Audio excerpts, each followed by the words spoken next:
Hello, my dear Bacha Party. Welcome you all again back with a new video, with a new lecture. In this lecture, I'm going to talk about reflection of light. एकदम हलवा सा topic है, बहुत important है और हम ये series जो चला रहे हैं क्लास 10th की और 12th की सीरीज चल रही है, जिसमें आज हमारा सेकंड लेक्चर है। लास्ट लेक्चर में हमने डिस्कस किया था प्रॉपर्टीज ऑफ लाइट के ऊपर, कैरेक्टर्स ऑफ लाइट के ऊपर, और आज हम बात करेंगे रिफ्लेक्शन ऑफ लाइट के ऊपर। ठीक है, तो क्या होता है मेरा बच्चा, रिफ्लेक्शन क्या होता है? रिफ्लेक्शन हम कहते हैं the sending back of light, मतलब लाइट का वापस आना within the same medium. The sending back of light within the same medium when it strikes to any surface, right. तो जब लाइट जब आएगी, जब रे ऑफ लाइट जब आएगी या बंडल ऑफ रेज जब आएंगी, जब वो किसी सरफेस पे पड़ेंगी, फिर वो क्या करेंगे, वहां से वो वापस आएंगी इन सेम मीडियम। उसको हम क्या कहते हैं? Reflection of light. तो अगर हम बात करेंगे क्या होता है इसका डेफिनेशन है sending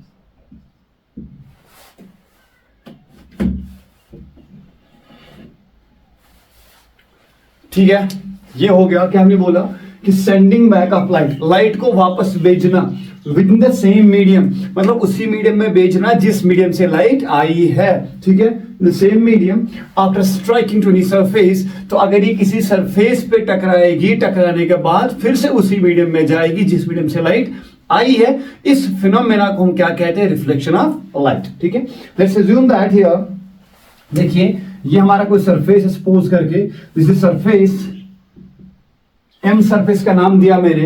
अब ये सरफेस पे क्या करेगी, देखिए एक यहां सोर्स है कोई, तो सोर्स से एक हम रे ऑफ लाइट लेके आएंगे। एक सोर्स से ये लाइट आई इस तरीके से, ये लाइट आई, इसको निशान ऐसे रखेंगे, हम इसको लिखेंगे I R. What is I R? Incident ray. और ये सरफेस पे कहीं इस पॉइंट पे टकराई, ठीक है, इस पॉइंट का नाम मैं देता हूं नाम ओ, और इधर से जो रे है इसका मैं नाम देता हूं ए। एओ एक रे है, एओ क्या है? रे। इसको मैं नाम क्या दिया? AO is I R. I R बोले तो इंसिडेंट रे।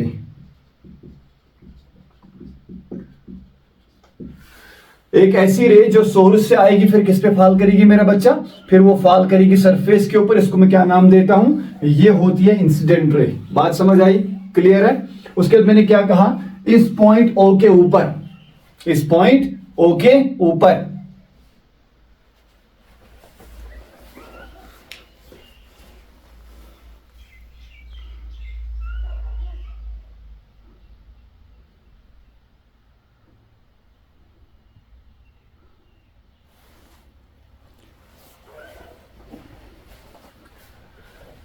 ठीक है मेरे बच्चा, ये रे ऑफ लाइट कहां पड़ रही है? रे ऑफ लाइट पड़ रही है पॉइंट ओ के ऊपर। अब यहां पे इंपॉर्टेंट पॉइंट सुनिएगा। अब हमारा काम यहां पे क्या है? पहले एक नॉर्मल ड्रा करना इस सरफेस के ऊपर। नॉर्मल क्या होता? एक ऐसी लाइन या एक ऐसा लाइन सेगमेंट या एक ऐसी रे, एक ऐसी लाइन मान लो जो सरफेस के साथ कितना बनाएगी? 90 डिग्री। कितना मेरा बच्चा? 90 डिग्री। ये पॉइंट ओ के ऊपर एक नॉर्मल को ड्रा करना इस तरीके से। इसको मैं यहां नाम देता हूं NO। तो अगर आप देखोगे ये सरफेस से कितना बना रहा है? ये सरफेस से बना रहा है 90 डिग्री को, ऐसे इस तरीके से। ये ऐसे मैंने ड्रा किया, और ये कितना बना रहा है यहाँ पे? 90 डिग्री। और ये कौन सी रे है? इसको इंसिडेंट रे। तो ये 90 बना रहा है। इस एंगल को मैं नाम देता हूं this is angle of incidence. क्या नाम दूंगा इसको? Angle of incidence. अच्छा, अब इंपॉर्टेंट पॉइंट यहां पे सुनिएगा कि नॉर्मल हम ड्रा क्यों कर रहे हैं? मतलब यहां सवाल है why we are drawing normal here. तो नॉर्मल का काम सुनिएगा क्या होता है, यही नॉर्मल डिसाइड करेगा। देखिए क्या है? Sending back of light. ये जो सेंडिंग बैक ऑफ लाइट होगी ना, ये डिसाइड कौन करेगा? नॉर्मल डिसाइड करेगा कि किस एंगल पे लाइट को वापस जाना है। ये किसका काम होता है? नॉर्मल का। मतलब नॉर्मल डिसाइड्स कि eight which angle the reflected ray must go, right. ये क्या करेगा डिफाइन कि रिफ्लेक्टेड एंगल को, रिफ्लेक्टेड रे को किस एंगल पे जाना है। अब यहां से लाइट क्या जाएगी, ये इसी मीडियम में वापस जाएगी इस तरीके से, देखिएगा ये यहां से वापस जाएगी इस तरीके से। इसको मैं नाम दूंगा आर आर और इसको मैं यहां नाम देता हूं सी। अब देखिए मीडियम क्या होता, अगर मैं इस पूरे सरफेस को सपोज करके, ये लाइट देखिए यहां से लाइट आ रही है, आप पे से लाइट मेरे पे आ रही है, इसे देखो ये लाइट इस तरीके से आई, ये सरफेस है सामने, ये लाइट ऐसे आई इस मीडियम से, देखो ये लाइट आई इधर पड़ी इस पॉइंट के ऊपर, ये लाइट आई इस बोर्ड के प्लेन को देखिएगा, इसके सामने वाले एरिया को देखिए, ये लाइट इस पे पड़ी। अब मेरा यहाँ पे काम क्या मेरे बच्चा, नॉर्मल बनाना। देखिए नॉर्मल भी इसी प्लेन में पूरे लाइन में इधर लाई कर रहा। अब ये रिफ्लेक्शन होगी तो वो इधर हो जाएगी, मतलब इस बोर्ड का जो सामने वाला एरिया है सारी चीजें इसी के अंदर जा रही है।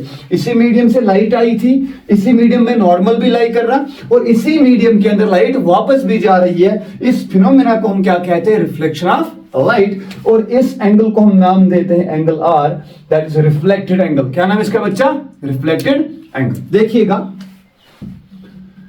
क्या होता है यहाँ पे, आई आर इंसिडेंट रे और आर आर क्या है, r r is reflected ray, r r is reflected ray. इसको मैं नाम क्या दिया मैंने, ओ सी।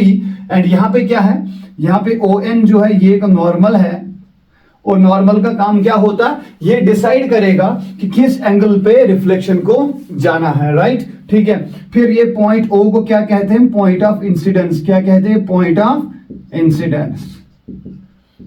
कहने का मतलब जहां पे reflected ray, normal and reflected ray, normal and incident ray जहां पे मीट करेगी, that point is known as point of incidence. Clear है बात, ठीक है। क्या हुआ था, ये यहां से लाइट आई, सरफेस पे पड़ी, सरफेस पे टकराने के बाद क्या गई, फिर से वापस सेम मीडियम में गई। इस सरफेस को देखो, ये कुछ इस तरीके से ऐसे लाइट आई, ये लाइट आई यहां से, ये लाइट इसी मीडियम में, पूरा कहानी इसी मीडियम में हो रहा। इस चीज को हम क्या कहते हैं, रिफ्लेक्शन ऑफ लाइट। अच्छा, अब इंपॉर्टेंट पॉइंट सुनिएगा, इंपॉर्टेंट पॉइंट सुनिएगा यहां से। इसके लॉज क्या होते हैं, लॉज ऑफ रिफ्लेक्शन। लॉज क्या होता है कि ये ऑलवेज, अगर तुम्हें रिफ्लेक्शन देखनी हो, अगर तुम्हें रिफ्लेक्शन, कि अगर रिफ्लेक्शन होनी है तो लॉ क्या होना चाहिए, angle i must be equal to angle r. Angle of incidence क्या होता है, एंगल ऑफ रिफ्लेक्शन के बराबर होता है। तो इट मीन्स व्हाट, कि तभी यहां पे रिफ्लेक्शन होगी जब ये लॉ इस पे वैलिड होगा। सेकेंड लॉ क्या है, सेकेंड लॉ ये है कि जितने भी हमने ये कहानियां यहां पे पढ़ी, जो रामायण महाभारत हमने मेरे बच्चा यहां पे पढ़ी, कौन सी रामायण महाभारत, कि लाइट जो आएगी वो सरफेस पे पड़ेगी, सरफेस पे पड़ने के बाद वो सेम मीडियम में जाएगी। तो इस चीज को एक लॉ बना है, कौन सा, कि ये जो इंसिडेंट रे है, ये जो नॉर्मल है और ये जो रिफ्लेक्टेड रे है, ये सारी एक ही प्लेन में लाई करेंगी। मतलब जिस प्लेन से लाइट आई है उसी प्लेन में नॉर्मल भी ड्रा होगा, उसी प्लेन में रिफ्लेक्शन भी होगी। कहने का मतलब समझो, ये बोर्ड एक सरफेस है, इसका जो प्लेन है, मतलब यहां से लाइट आई इस पे पड़ी, ठीक है।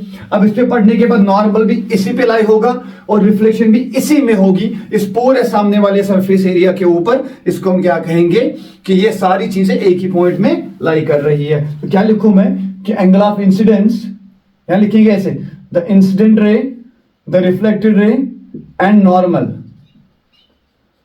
All lie in a same plane. क्या है मतलब, incident ray, reflected ray and normal all lie in the same plane. फिर से समझो, ये समझो, देखो ऐसे ऐसे, ये लाइट आई, ये लाइट है, देखो ये लाइट आई ऐसे ऐसे, किस पे पड़ी, इधर इस पॉइंट पे पड़ी, ये पड़ी इधर, ये लाइट यहां से आई इधर से, इधर से आई, इसको क्या बोलेंगे, इंसिडेंट रे। अब ये सरफेस सामने, ये इंसिडेंट रे, ये सरफेस के सामने वाला प्लेन, और ये क्या हुआ, रिफ्लेक्टेड रे, ये रिफ्लेक्टेड रे, सॉरी ये क्या हुआ, नॉर्मल, और ये यहां से क्या हुई, रिफ्लेक्शन, राइट। तो ये पूरी कहानी जो है ना, ये पूरी कहानी इसी एरिया में लाई कर रही है। इसको मैं क्या कहूंगा, incident ray, reflected ray and normal are lie in the same plane. ठीक है, बात समझ आई। चलिए अब एक इंपॉर्टेंट पॉइंट सुनिएगा, इधर एक इंपॉर्टेंट पॉइंट सुनिएगा। समझो कि अगर अगर अगर मैं इसको नीचे मिटा दूं, पहले ये तो मिटाता हूं मैं इसको, ये देखिए मिटा रहा हूं मैं यहां पे। अब समझो कि अगर ये सरफेस ना होता तो क्या रे ऑफ लाइट कुछ इस तरीके से जाती, ये ऐसे जाती। अगर सरफेस ना होता तो ये सीधे ऐसे चली जाती, है कि नहीं। अब क्या हुआ, सरफेस की वजह से, सरफेस की वजह से ये लाइट ऐसे मुड़ गई और यहां से चली गई। क्लियर, एकदम बराबर।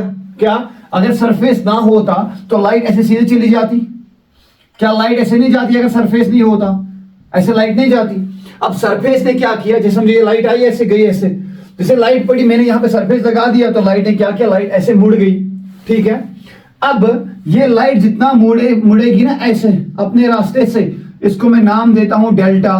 Delta means angle of deviation. क्या नाम होता है बच्चे इसका? Angle of deviation.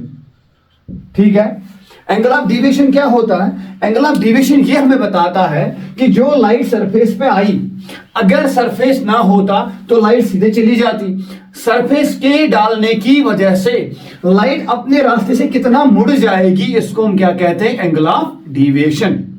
यानी मेरे ख्याल बात समझ, मैंने कहा ये बता देगा कि हमने सरफेस डाला, सरफेस की वजह से ये लाइट कितना मुड़ेगी, उसको हम क्या कहते हैं? Angle of deviation. ठीक है, अच्छा ये किसके बराबर होता है? सुनिएगा ध्यान से, सुनिएगा ध्यान से। ये पूरा एंगल अगर मैं देखूं तो ये पूरा एंगल क्या 180 होगा। अगर मैं इसको निकाल के बाहर रखूं तो ये कुछ इस तरीके से देखिएगा, ये ऐसे, ये पूरा एंगल कितना बनेगा? 180 डिग्री बनेगा कि नहीं बनेगा?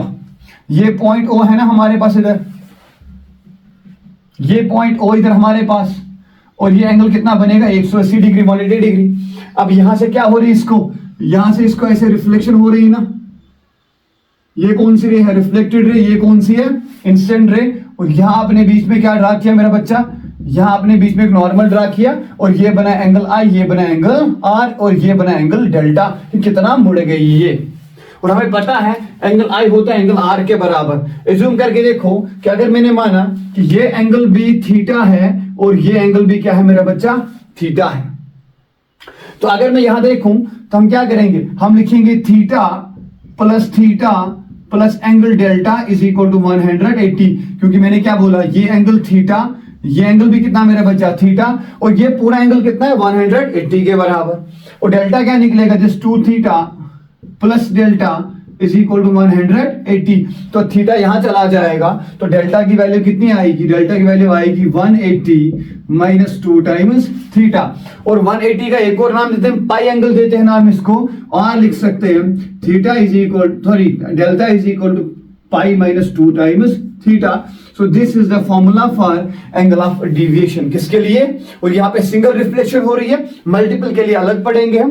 तो डेल्टा किसके बराबर? 180 माइनस 2 थीटा, और delta is equal to pi minus 2 theta. अगर यहां लिखोगे आप तुम यहां पे क्या कर सकते हो? I know that theta is equal to angle I is equal to angle R, सारे इक्वल है। तुम यहां पे एंगल आई भी लिख सकते हो, तुम यहां पे एंगल आर भी लिख सकते हो। क्या क्या लिख सकते हो आप? Delta is equal to 180 minus 2 times I, delta is equal to 180 minus 2 times R. ये चीज भी लिख सकते हो, बिकॉज एंगल आई भी थीटा के बराबर है, एंगल आर भी थीटा के बराबर है। बात समझ आई? तो मतलब क्या हुआ? डिविएशन में क्या बताता है कि एक रे ऑफ लाइट जब सरफेस पे पड़ेगी तो वो अपने रास्ते से, ये इसका रास्ता था, अपने रास्ते से वो कितना मुड़ेगी, इसको हम क्या कहते हैं? Deviation angle. ठीक है मेरा बच्चा? तो रिफ्लेक्शन क्या था? Sending back of light, light को वापस भेजना मेरा बच्चा सेम मीडियम के अंदर जहां से लाइट आई हुई है उसी मीडियम में लाइट को फिर से भेजना। इस प्रोसेस को, इस फिनोमेना को हम क्या कहते हैं? Reflection of light.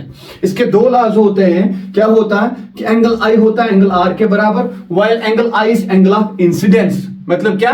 The angle that is made by incident ray with the normal. Angle between incident ray and the normal is known as angle of incidence, and angle between the reflected ray and the normal is known as reflected angle. फिर मैंने कहा ये तीनों चीजें, incident ray, reflected ray and normal, सारी चीजें क्या करें मेरे बच्चा? सेम प्लेन में लाई कर रहे हैं। फिर मैंने कहा कि अगर सरफेस ना होता तो लाइट ऐसे जाती, सरफेस के डालने की वजह से लाइट ऐसे डिवेट हो गई, और डिवेट होने की वजह से हमें क्या मिल गया भाई? यहाँ पे हमें मिल गया यहाँ पे एंगल ऑफ डिविएशन डेल्टा, जो होता 180 माइनस 2 थीटा के बराबर, और 180 की वैल्यू पाई होती है तो पाई माइनस 2 थीटा, राइट? और तुम लिख सकते हो 180 minus 2 times I, because theta किसके बराबर है? आई के बराबर भी और आर के बराबर भी। ठीक है, अगर किसी को कोई डाउट होगा वो मुझे कमेंट करके पूछेगा। ठीक है, बने रहिए हमारे साथ। Thanks a lot, have a nice day.